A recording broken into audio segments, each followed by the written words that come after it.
our own affairs. Due to Hanukkah, our next lecture will only be on the 4th of January. Professor Len Sachs of Brandeis University, who has been studying the Birthright Project for many years, will come here, tell about the Birthright Project, what it has achieved, what it tries to achieve, the problems, and what it teaches us, and that will be on Sunday, the 4th of January. So now to our speaker of today, Professor David Patterson, who's a very, very prolific writer. He holds the Bornblum Chair in Judaic Studies at the University of Memphis. He's winner of the Correct Jewish Book Award. He has published 30 books, more than 130 articles and book chapters.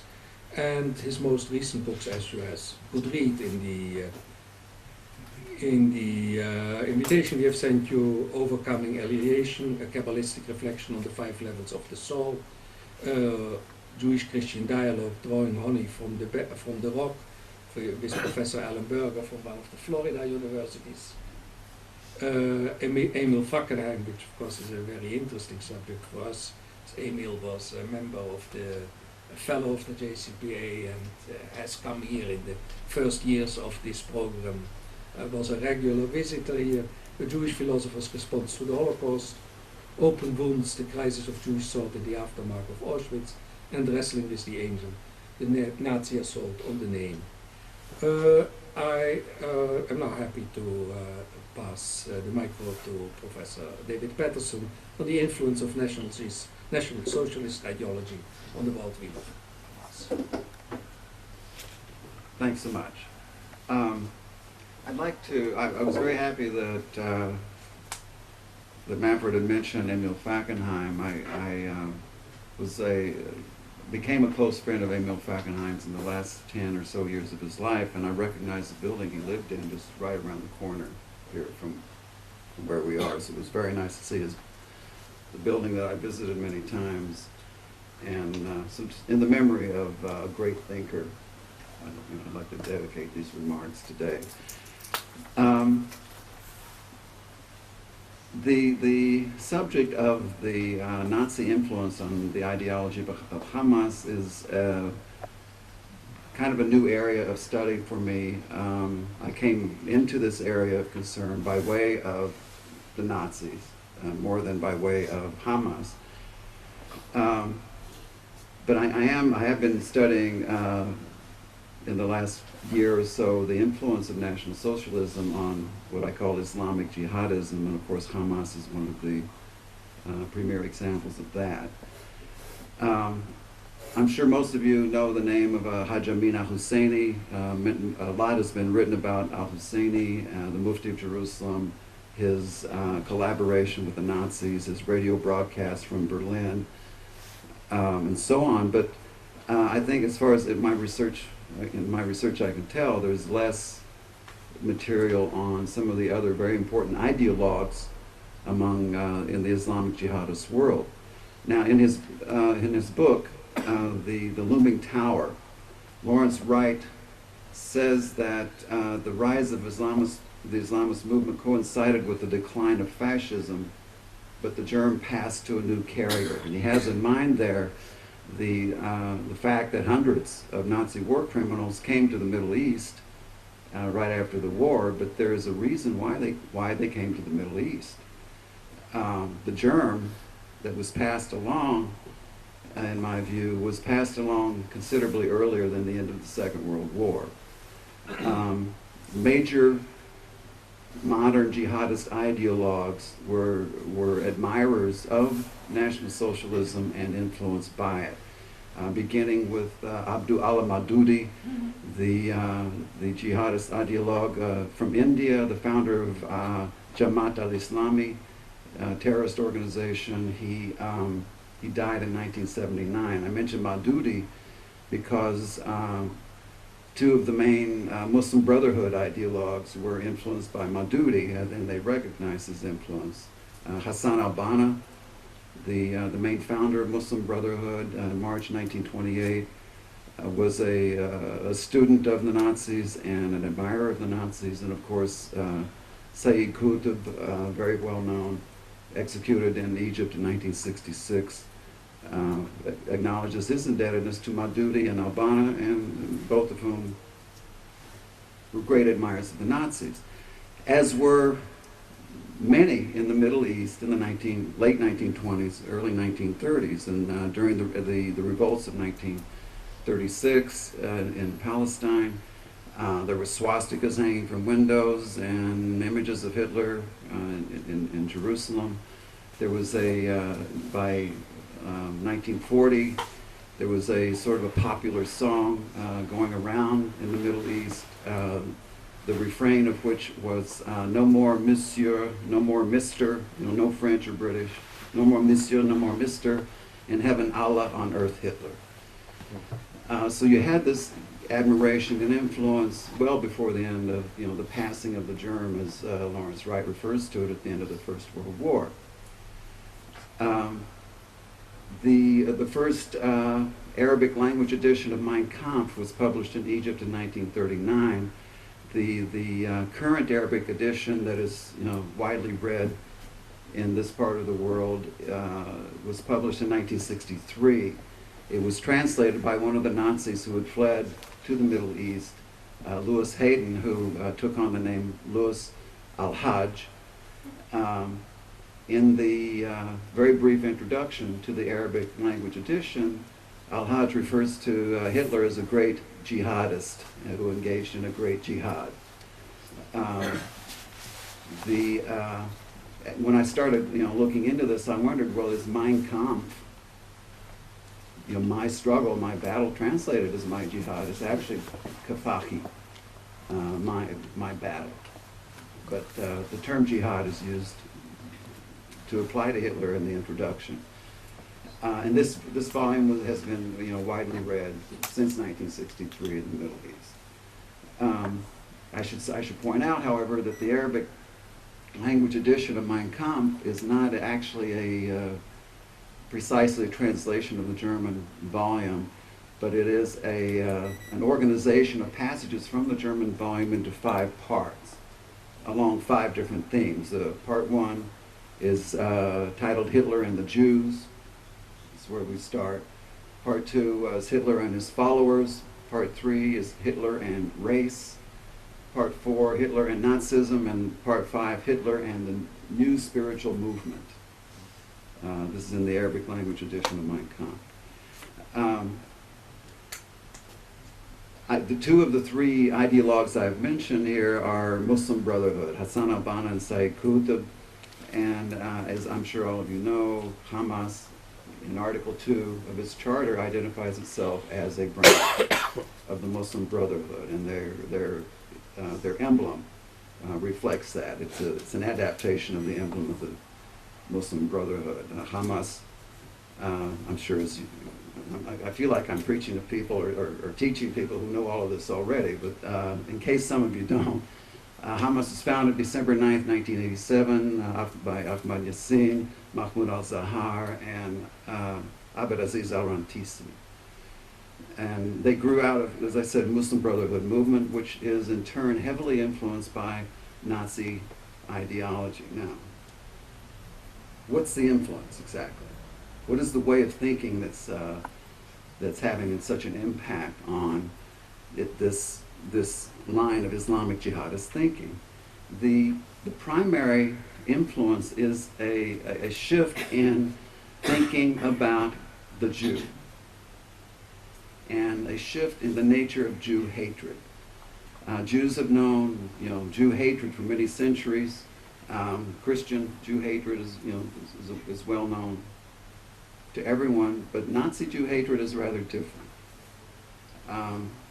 It goes to a different category, and the Nazi notion of race is quite different. Certainly when I'm teaching my students in the United States, I have to explain to them that what the Nazis meant by race is not what we in America think of as race.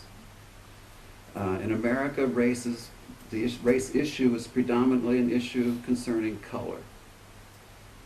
For National Socialism, the race issue is not primarily about color. Therefore, among the categories, the ideological categories of National Socialism, you have the concept of Rassenseele, race soul. This is a distinctively Nazi term, which identifies race with essence, and race with soul, race with thought. Alfred Rosenberg, chief Nazi ideologue, says that soul, character, and thought and race are synonyms for the same thing. Therefore, you situate the Jew in an essential metaphysical kind of category, which is then read as in pathological terms. The Jew is a contagion, a spiritual contagion, not just a genetic contagion. Every Jew has to be exterminated, because every Jew, as Rosenberg put it, is inclined to think Talmudically. Every Jew is a carrier of the disease of Judaism. As he said, the German Geist is being poisoned not just by Jewish blood, but by Judaism. And this places the Jew in a category that is unredeemable. The Jew is not someone who hasn't been saved yet, or who can be converted, or who can be rehabilitated. That's not an option, any more than you can rehabilitate the AIDS virus. So the Nazi Jew hatred, like Islamist Jew hatred, is not about scapegoating. It's not about poverty. It's not about xenophobia. It's not about the Treaty of Versailles or any of the many things that are used to explain it and even excuse it. Sayyid Qutb says that the Jews are by nature are determined to fight the truth of Allah. By nature. A Jew can't do otherwise. If it's his nature, and therefore, as the voices from the jihadist world, from Haj Amina Husseini to Sayyid Qutb to Ismail Haniyeh, declare that it pleases Allah to kill Jews. This is a shift in traditional Islamic thinking about Jews and people who aren't part of the fold of Islam. That there's such a thing as a people that are not convertible, or not redeemable, have no place in the next world because of their essence and their nature. So, freeing Palestine, in quotes, is not about establishing a Palestinian state. It's not about checkpoints and the security fence. It's not about driving out the oppressor or even taking revenge. It's about serving Allah. You see, it becomes an absolute imperative. For the jihadists, it's a religious imperative. For the Nazis, it's an ontological imperative. It's an imperative that you have to follow to make the world better. Here, for the jihadists, it's an imperative you have to follow for the sake of your own soul, so that a dead Jew is your ticket to heaven. You see. Now, where do you look to find, if you talk about Nazi ideology, its influence on Hamas ideology, where do you go to find a statement of Nazi ideology? The place that I went, to keep it simple, relatively, is Mein Kampf, Hitler's Manifesto, published in 1925 and 1926.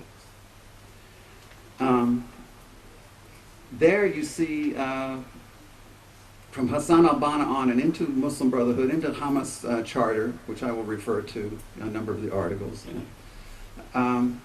you see the influence not just of the ideological concept, but the method adopted. And the ideology shapes the method in many cases. Determines the means according to which you seek to achieve an end. For example, Hitler writes in Mein Kampf that the Nazi struggle is, as he says, a struggle for the soul of the child. And he goes on to say it's to the child that its first appeal must be made. This struck a very deep chord with Hassan al-Banna and other Islamic groups in the Middle East in the 1930s. And there were a number of scout organizations formed, youth movements, youth groups. The PLO youth movement was built on this this injunction to start with the children. Article 18 in the Hamas Charter says that children must be educated for martyrdom. You start with the struggle for the soul of the child. But here, if the Nazis are corrupting the soul of the child, it seems to me that the jihadists destroy the soul of the child by perverting the act of murder into an act of martyrdom. So not only do you see the Nazi influence on the jihadist movement and jihadist method, but you see the jihadists taking it even further, in my view, and I'll have more to say about that. Hitler also argues that an ideology can be spread only through force and only through violence. He says, in Mein Kampf, he writes, the complete annihilation of a doctrine can be carried out only through a process of extermination, only in the steady and constant application of force, that is, end of quote, that is to say, only through the sword. It's not for nothing that you have in the Hamas emblem, adopted from the Muslim Brotherhood emblem, the Quran situated between two crossed swords. Most of the emblems of most of the Islamic terrorist organizations have weapons on them. In other words, they don't view force as an unpleasant means to a better, end, a better world, but as a defining ideological feature. In fact, Hassan al-Banna says that force is the motto of Islam. You can't have Islam without force of arms. And the aim of the application of force is extermination, as it gets articulated under the Nazi influence. So that, for example, Article 7 of the Hamas Charter invokes what will be the ultimate necessity of exterminating the Jews. Article 15, if you know the charter, has the refrain, repeated, I will assault and kill, I will assault and kill, I will assault and kill. Okay. This is like, you understand, this is like reciting the Nicene Creed or something. It's a defining feature of the nature of the thinking, and it seems to me that, in the context of targeting the Jews for extermination, you see a Nazi influence there. Of course, propaganda is a huge part of the influence, not just in its content, but in its propaganda as a method of conquest.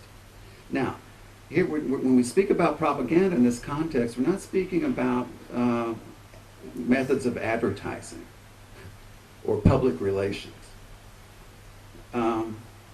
Nor are we speaking about, in this case, what's known as the al-taqiyya notion in Islam, which means to prevent.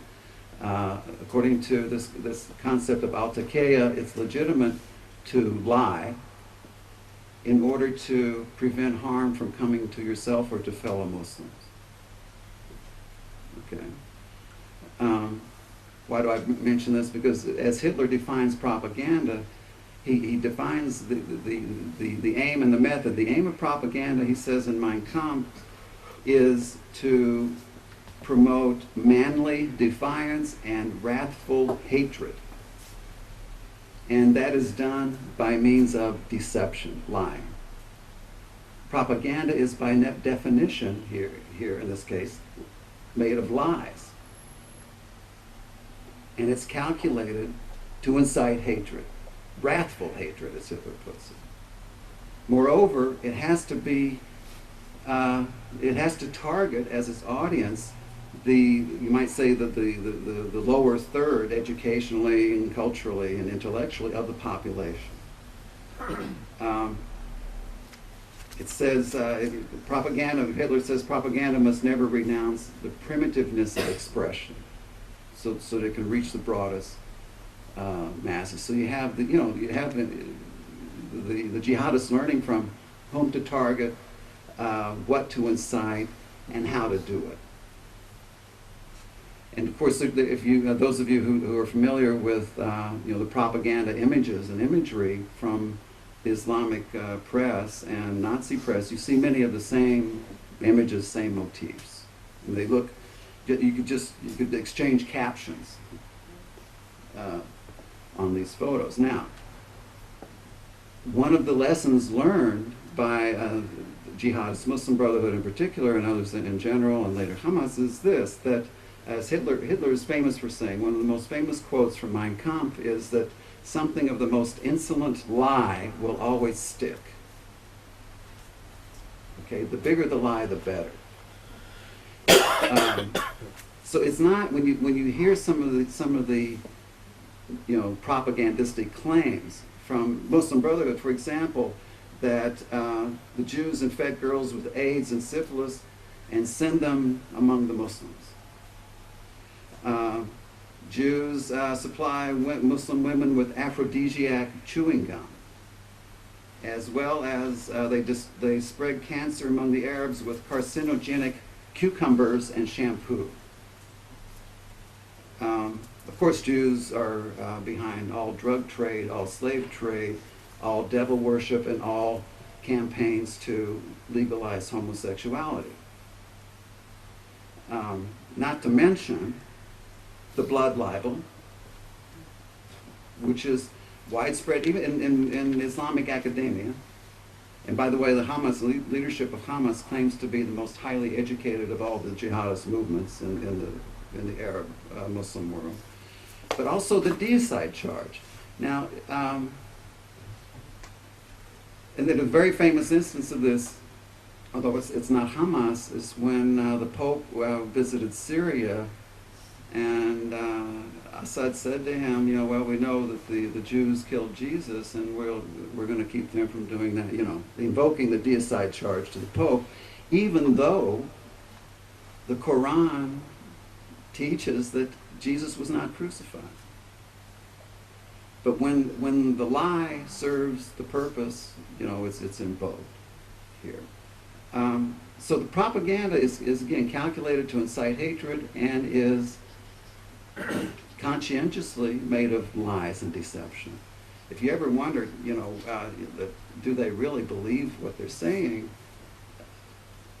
Maybe some on some level do, but the ones who are turning it out probably don't believe what they're claiming about the Jew.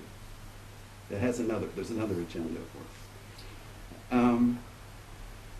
I've mentioned, so the nature of Jew hatred that it seems to me the Brotherhood, Muslim Brotherhood, and Hamas inherit from the Nazis. One of the, from the Islamic standpoint, one of the outcomes of the nature of that hatred of the Jew is that it eliminates the status of dhimmi, and therefore feeds into a fanaticism and a totalitarianism that characterizes the Islamic Jihadist movement and Hamas in particular. That seems to me is a new turn in the Muslim Islamic phenomenon in the world. There is the insistence on the part of Nazis and the jihadists that the Jew is the sole problem, and that the Nazi or jihadist has the only answer to the problem, and that that answer must be pursued by any means necessary.